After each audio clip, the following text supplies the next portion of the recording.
Okay, so this is a book I got recently, um, and I want to share it with you because it's got some interesting stuff in it. It's called Jiu Jitsu Complete. Um, it's published, written by Kiyose Nakae, and it was published in 1959, which I find interesting. So, it's more like traditional Japanese jiu-jitsu. Like it's not Brazilian jiu-jitsu per se, but it is interesting.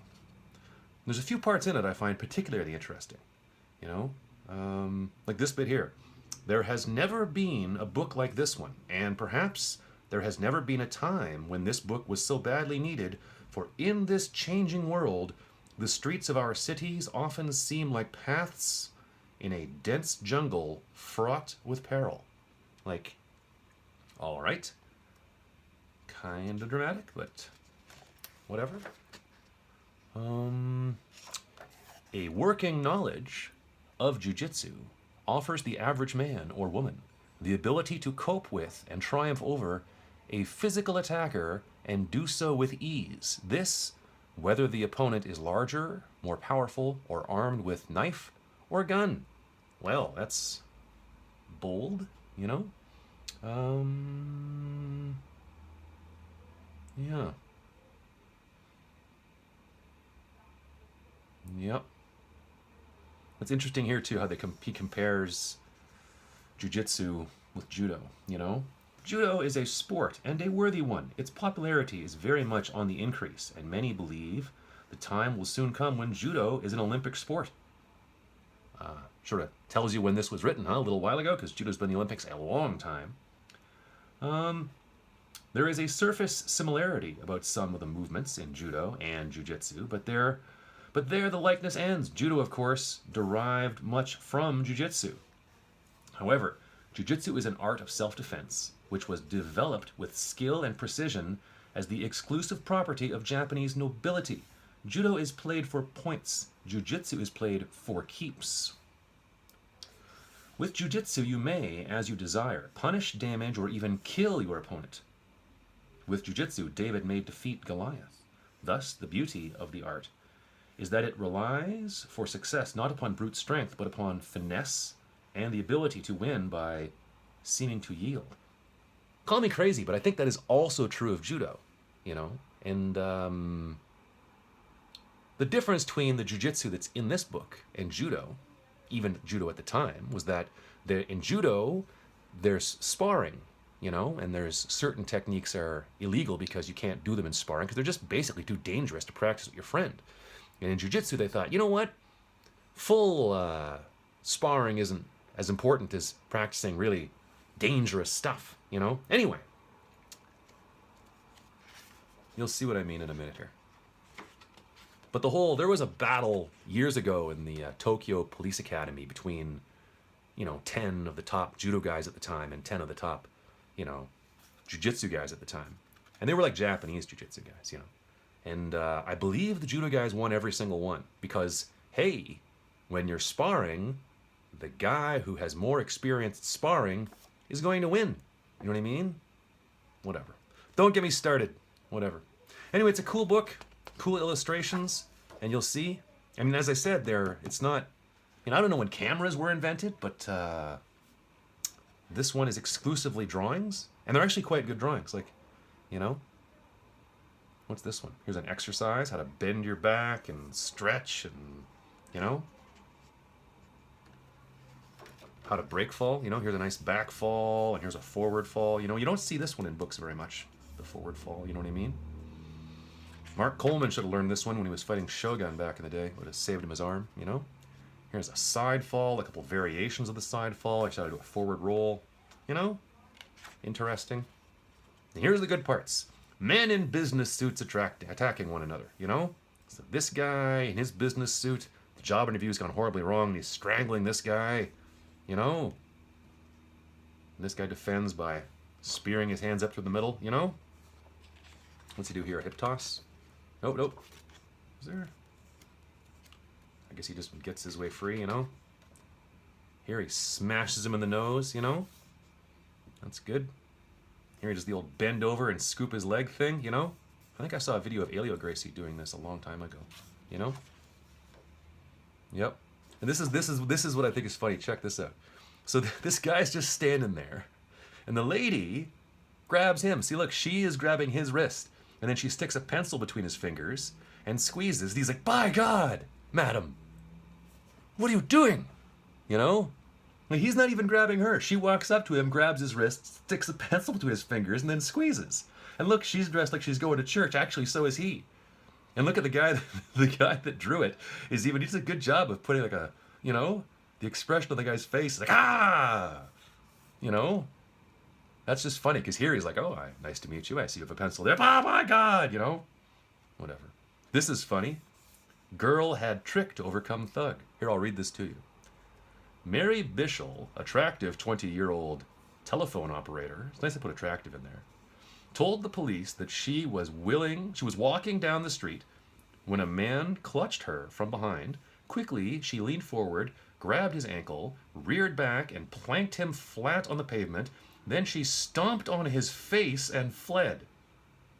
"I don't remember where I learned that stunt," she explained, "but maybe it was from the boys in my neighborhood." You know? So, I guess they're talking about this one here where you, like, pick their ankle. And she, like, turned and, like, stomped on his face. You know? Wow. Whatever. Something else, huh? Here they're talking about balance and how a chair demonstrates balance and how you can unbalance a person. Kind of like unbalancing a chair. You know? Here they're showing Osoto Gary. And they're not calling it Osoto. They're calling it sweeping calf number 1, which is, you know, breaking opponent's holds from front, you know? Doing an Osoto Gary on the guy. It's a good Osoto, too. You're using your calf to lift his leg, you know? You see some people that don't do Osoto Gary quite right, especially in Jiu Jitsu. They don't, you know, whatever. What's going on here? Stomps him to the ground. Oh, here it is. So it's kind of, yeah, it's an Osoto. The whole thing in there. Here we go. So he throws him with Osoto and then steps over his head. I guess you could do a falling triangle here, but instead he falls back through this weird head scissor arm lock thing. You know? Whatever. Whatever. Pretty cool pictures though, huh? You know? Imagine the amount of time the guy took to draw all this stuff. Yep. Here's an arm drag to a foot sweep. That's kind of cool, huh? That would work. You know, and these are good illustrations, too. You know? Arm drag, and then Ashiwaza, and down the guy goes, you know? Another one, arm drag, kick his foot out, down he goes. You know? And again, here they're wearing business suits, and here they are wearing, like, you know, their sports clothes. Again, kind of a foot sweep there. Is that a Dayashi? Maybe that's a Dayashi, I don't know. My use of judo terminology isn't what it used to be. Here's another Osoto.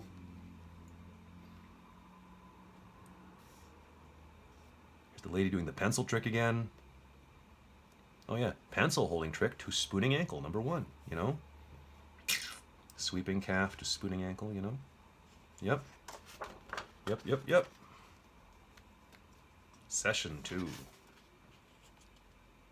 See, look, you try the, you know, the ankle thing, he's not working, you go through, and over he goes. Boom. These are good pictures, man. Honestly. The guy even, like, gets the facial expressions right and stuff, you know? I don't know why they're wearing business suits, but it always reminds me of, like, if a job interview goes terribly wrong, you know what I mean? I don't know. Opponent strangled from front. Yeah. I think that's Ogoshi when you put him over your hip like that. Yeah, this is Hizaguruma, kind of, you know? The knee wheel, you know? Make him fall. Yep. Over the shoulder throw. Seiwa Nage, you know? Step through and... Look at him fly. Boom. Yep. How to choke a dude, you know? Put your knee in his back and... You know, look at this. Look at the lady. She's like kind of smiling, and he's like, I don't think this date's going very well. You know, and she's, you know, sort of smirking.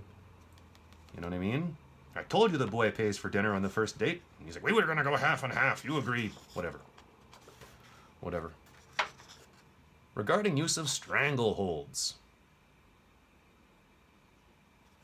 The man who has been rendered unconscious by a neck hold will not revive automatically. He must be brought back by expert resuscitation. I don't know if that's true. You know? Because I've seen lots of guys get choked unconscious. And you just leave them be and they wake up again. You know? Whatever. The guy goes to punch at you. You step through Hizaguruma or, you know, the guy goes to punch at you, clinch, then you have Hizaguruma, Dayashi, Osoto. See? This is a good book. Pretty good. Pretty good. He's choking you, and you kick him in the knee. He's choking you, you elbow him in the tummy. You know? Sure. I mean, when he's doing this, too, you can also send him right over with a shoulder throw, or even turn and throw him with Osoto. Whatever. That's old Jiu-Jitsu defense stuff. If he's holding your... See, now at least in this one, the dude's holding the lady's wrist. It's not like the earlier one where she just walks up and breaks his fingers with a pencil. You know? So she grabs her own hand and pulls it free. You know? Now he's holding both of this fellow's wrists. So he reaches through the middle and pulls his hand free. You know? So he reaches through the middle. I don't know. Pull your hand free.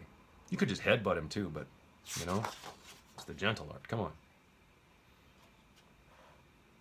Mm-hmm. Oh yeah, see, for this one, you're trying to throw him, he chokes you, then you elbow him in the tummy. Right? Sure. You know?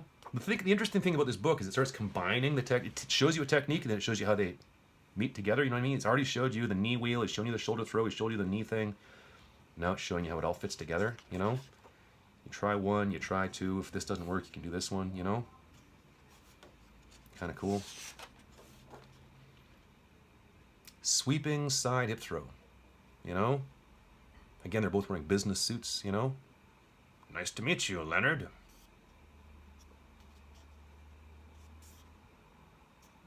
Yep. The thing about throwing somebody is even if they're not injured, and they might be, you know, if you throw them onto a fire hydrant, you throw them onto a toilet, they're going to get messed up.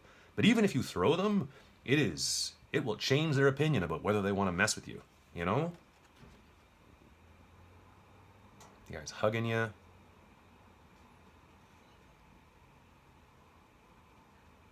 You kneeing him in the leg there? Anyway, you knee him, get your hips in the way, over he goes. I think I've seen this one in a...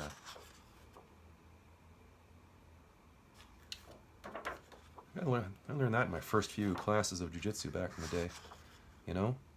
This is interesting. The guy's standing there and it's, you know, game on. So you like pretend you're going to poke him in the eyes, and then when he leans back, you knee scoop him or whatever. You do this. Better do it quick, otherwise he's going to kick you in the head with his other leg, you know? Anyway, down he goes. Kind of cool. Shoulder lock, you know? The old, you know? Well, I guess it's A, B, C, D here, you know? Elbow lock. There's another one if the guy's grabbing you from behind. Excuse me, sir, you forgot some... Ah! You know?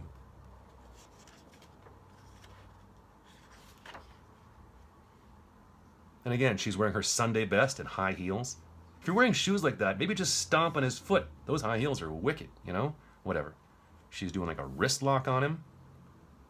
And look at his face. He's like, I don't like this at all. Ah! And like, okay, fine. Maybe that's going to hurt. People are going to use this other hand to smack you in the face. This hand here. You know? Maybe they won't. I don't know. That would really wicked hurt, but I don't know. You don't see this one used a lot in sparring. You know what I mean? You sometimes see the elbow crush when they put their hand flat in your chest, and sometimes you see the gooseneck in other ways, you know, but from here, not so much. You know? Whatever. They're just using the knowledge they had back in the 50s. Guy's punching at you, and you're scooping through, and you're arm locking him. You know what I mean? The guy's just going to somersault here. He's going to fall to the ground, and that's just going to be a mess. Whatever. He's punching at you again. You're weaving your arm through. You're locking his arm up. Over he goes. You know? Again, this shoulder here, this whole side of his body is free. He might just lie down on that side and kind of roll around. I don't know. I don't know. This is the kind of stuff that works on like drunk people and old people. And old drunk people. You know what I mean? If you try this on some cat that is, you know, a rugby player or, you know, Samoan or something, he's going to throw you out a window. You know, some guy that, whatever. Whatever. He's punching at you. Yeah, see? I call this one the elbow compression. And again, this is another one where the guy might just lay down. If you do this suddenly, you're going to pop his elbow. You can hyperextend his elbow if you just, ha! You know, but I don't know. Look at the size difference here. Jesus. And now they're not, you know, whatever. Whatever. You know, this is more of a harai. I don't know what you call this. I don't know what the Japanese term for that one is. But... Yep. Look at this one. The guy's kind of smirking. Hello there. Bam. You know? He calls it hand throw number 4. You know? Osoto. That's what's interesting, like I said, about this book. It doesn't show you like a new thing in every page. It shows you some stuff, and then it shows how they kind of work together. You know? Here's a wrist turn. I learned this one back in Hapkido back in the day. Well, actually, I didn't learn it quite that way. I learned it a little bit differently, but... You know? This is more of a wrist lock and a shoulder lock. And again, the guy gets the dude's facial expressions perfectly. You know? He goes out of his way to get, you know, straight arm wrist lock. Yeah, I learned this one a long time ago. You know? Again, this one, this guy might just somersault or lay down and start flopping around, you know? A lot of standing joint locks are predicated on the idea that the guy's not going to, like, just roll to the ground and start thrashing around. And then once he's doing that, okay, now all of a sudden it's, you know, follow him down there and it's groundwork and stuff, you know what I mean? You know? Whatever. But I guess some people, maybe they wouldn't just flop down. They would want to, you know, they're like, hey, I'm wearing new clothes. I'm just going to lay down in this dirty ground. Here's another one. Look, he's standing there. Hello, nice to meet you. My name's Charles. And she's like, oh, well, nice to... Ah! And she just grabs 2 of his fingers and 2 of his fingers. Starts breaking them in opposite directions. Now she's doing 2 fingers and the thumb.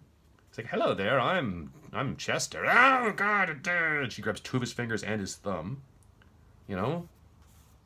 Like, where are these guys meeting these ladies, you know?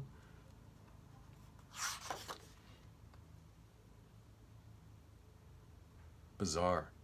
You know? Look at his facial expression. Ah! You know? Oh, Jesus! You know? Damn you, plenty of fish. Meeting these ladies like this. What's this one? Stranglehold number 1 from rear. Oh, yeah. This is the old... And again, I mean, this one... Okay, maybe the guy's drunk or he's had recent brain. Do you headbutt him in the back of the head? Move your head to the back of opponent's head. Yeah, I mean, Jesus. I guess. Good Lord. Still. Seems a bit much, don't you think? Defense against blow with fist. Yeah, he's punching you. You grab his wrist. If you can do this to a guy, either he's drunk or he has some kind of physiological problem that causes him to move like an 80-year-old person. Or maybe he's 80. But if you're doing this to a guy, you know, he's moving very slowly for some reason. This is interesting. Look, this is like a version of the guillotine choke. You know what I mean? It's kind of like a version of the 10-finger guillotine that was popular for a while there. You know? Because he's got the back of the guy's head against his chest and he's just heaving in, you know? So, that's kind of interesting. There's a half Nelson. The guy's got you in a half Nelson and you, see? Put your knee behind his knee and down he goes and stuff. You know? I've seen some interesting ways to deal with that, but I'll share those with you another day. Full Nelson, you know? ABC, he's got his hands, there you go, you know? There's that knee scoop, kick him in the knee. Yep. Once again, we're back to the old, there's the spooning ankle throw, there's that winding thing, there's that weird choke, you know? There's that knee wheel they showed us earlier, there's that guillotine, you know? They're revisiting things they showed us earlier in the book, which is kind of cool, actually. Showing you how, here's some things, and here's how they combine, you know? I don't know. Kind of interesting. You know, here's another wrist turn. I learned this one way back in the day in a Hapkido class, you know? And again, you know, kudos to this guy drawing this stuff. And at least in this one, you can see the guy flops to the ground. And here, You have to do something. He's flopped to the ground. You're not really, you got to do something here. Continue walking around opponent. See? Drag him onto his tummy, You could just do an arm bar there or just stomp in his face, but why would you do that? And there's some more. I like how they separate chapters with pictures of sumo wrestling. Whatever. Kind of cool. Hand throw.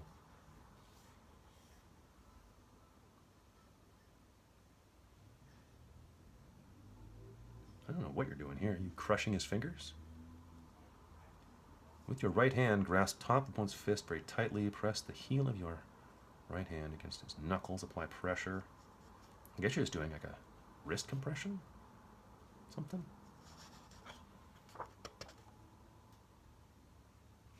I don't know. I haven't really seen that one before. Whatever. Whatever.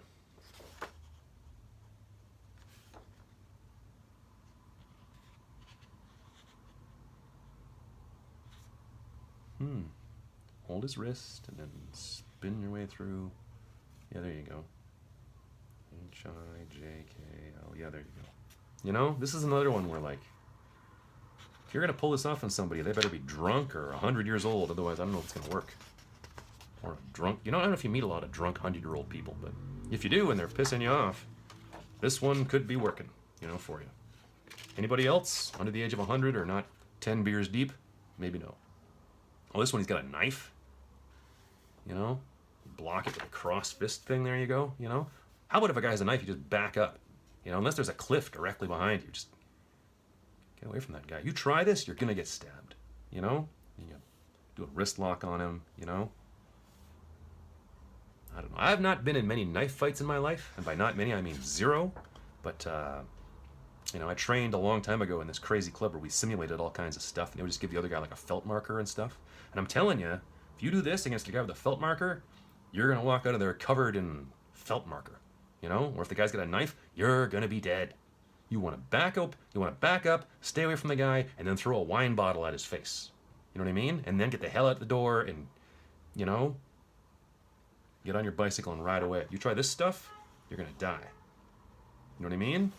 The human hand moves too quickly for you to do this stuff. And besides, he would just retract it and then stick you in the face, in theory. I don't know.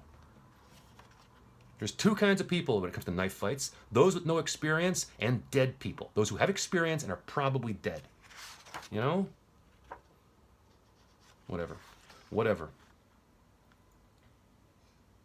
And if someone has been in a lot of knife fights, don't hang around with them. That's a crazy person. Here he is stabbing you again. And again, you could just back up, but instead you're doing this stuff. You're gonna get stabbed. Back up. Maybe use a chair, as if the guy's like an enraged lion or something. If you got a whip, crack him from a distance. Maybe throw your chair at him. Get out the door, Throw some stuff at him. Or arm yourself. Get your own knife. Although if you both have a knife, you're probably both going to die. I poke you, you poke me, and then we bleed to death over an hour, And then I meet you again in hell. Oh, hey, weren't you the guy that stabbed me with a knife about an hour ago? Yeah, and you stabbed me, and now we're both dead here in hell. Because, we murdered one another, and that's a sin or whatever. I don't think you'd both go to heaven if you kill each other in a knife fight. But, I haven't read the Bible, so what do I know? Breaking opponent's holds from rear. Yeah, there, he's got your shirt collar or coat. He's like, excuse me, sir, you dropped... Oh, heavens to Betsy! Defense against a club. This is interesting. The guy goes to swing at you, and you just dive at his legs. Wah! And then he falls in his face, And then, rise up quickly. This will force opponent either to fall on his side or smash his face against ground or do a somersault. Interesting.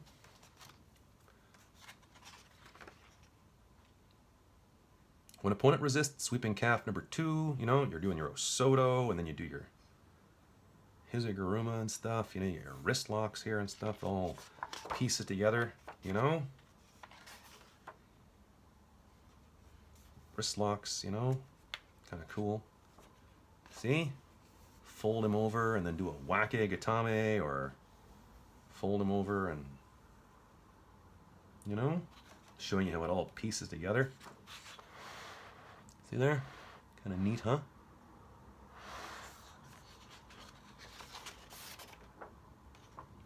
Guy's got you from behind, and you... I don't know what's going on there. Come on, book, fold properly. Oh, that's what's going on. It's got more of this going on. See? He's got you from behind, so you step behind him and then chop him in the leg and down he falls. See? You do an or from here you can go to a Soto, or from here you can do this one, the scooping foot throw, or you can drop to this one, you know? Interesting, isn't it? I have a judo book by Vladimir Putin that is kind of similar. It shows how everything pieces together. I don't know if he himself wrote it, but, you know. You can look it up, you know, whatever. It's on my YouTube channel. Another spinning arm thing here. Kind of cool. Opponent hugs from rear. He's hugging the lady. Excuse me, madam, my name is... And then she scoops behind his leg and pulls it out, and down he goes. You know? Is that going to work? Can't hurt to try. She's wearing high heels. She should just stomp on his foot with her high heels. The pounds per square inch there, it's going to go right through his silly dress shoe. You know what I mean? Whatever. Now here's some high-fiving sumo wrestlers. You know? Breaking opponent's hold on arms from front.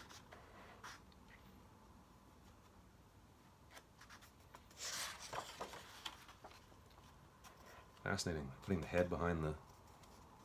whatever. You know what? I'm going to open the shades a little bit. You stay here. Hold a second. I'm going to make a little bit more light in here. There we go. Okie dokie. Head-butting him in the back of the head, strangling him, rear naked, you know. Wrist lock, or kind of snap down there. That's kind of cool. Osoto. Shoulder lock, wrist lock, you know. This is kind of stuff they've shown earlier in the book, you know. Defending yourself against a pistol. Okay, great. See, with a gun, you can't run away, because he'll just shoot you from, as you run, he'll just shoot you in the back. You know what I mean? Whatever. So this one, your hands are up, and then, ha! Get the gun pointed at something else. Make sure that gun is not pointed at you, you know. Here's another one. Quickly move to the side, you know. See this? Okay. You know? There's that movie. What's that movie? The Irishman? There's a scene in there where the guy says, with a knife, you run away. With a gun, you charge him. You know? It's good advice, in my opinion. See? You've got the gun stuck in your side, and you get the gun pointed at something else. Just bring your arm suddenly down, you know what I mean? And then, don't let him point it at you anymore. Maybe kick him in the knee or headbutt him or something. Or do a wrist lock if you want, you know. Keep control of the gun so it doesn't want to point it at you anymore. He's got a gun in his pocket. Again, pointed at something else. And then chop him in the side of the head. Bazaar! Take that, you know. Suddenly turn. If he's got behind you, suddenly turn and chop it away. Wrist lock, you know. Suddenly turn, you know. Just don't let him point that gun at you. You know? Anyway.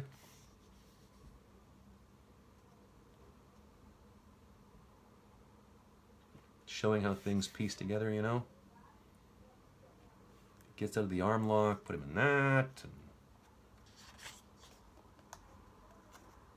if he gets out of that, you put him in that or something. You know?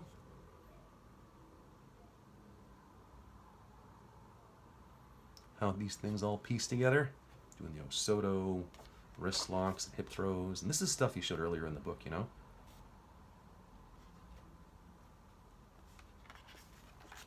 Arts for emergencies. Like this stuff earlier in the book wasn't an emergency, you know? This is how to resuscitate somebody. I always find it interesting how in these books they think that you have to do like, you know, you have to basically torture a person to get them to wake up after you choke them unconscious. You know what I mean? No, just leave them be, they'll wake up. You know, if they attacked you, you know, choke them unconscious, then walk away. They'll wake up. Here they're talking about kneeing them in the back and all kinds of crazy stuff. You know?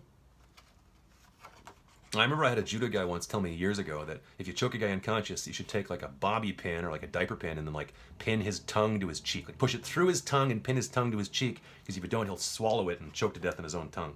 You know? Craziness. Whatever. Anyway, at least this one, they're like kneeing him in the back or smacking him in the balls. I don't know.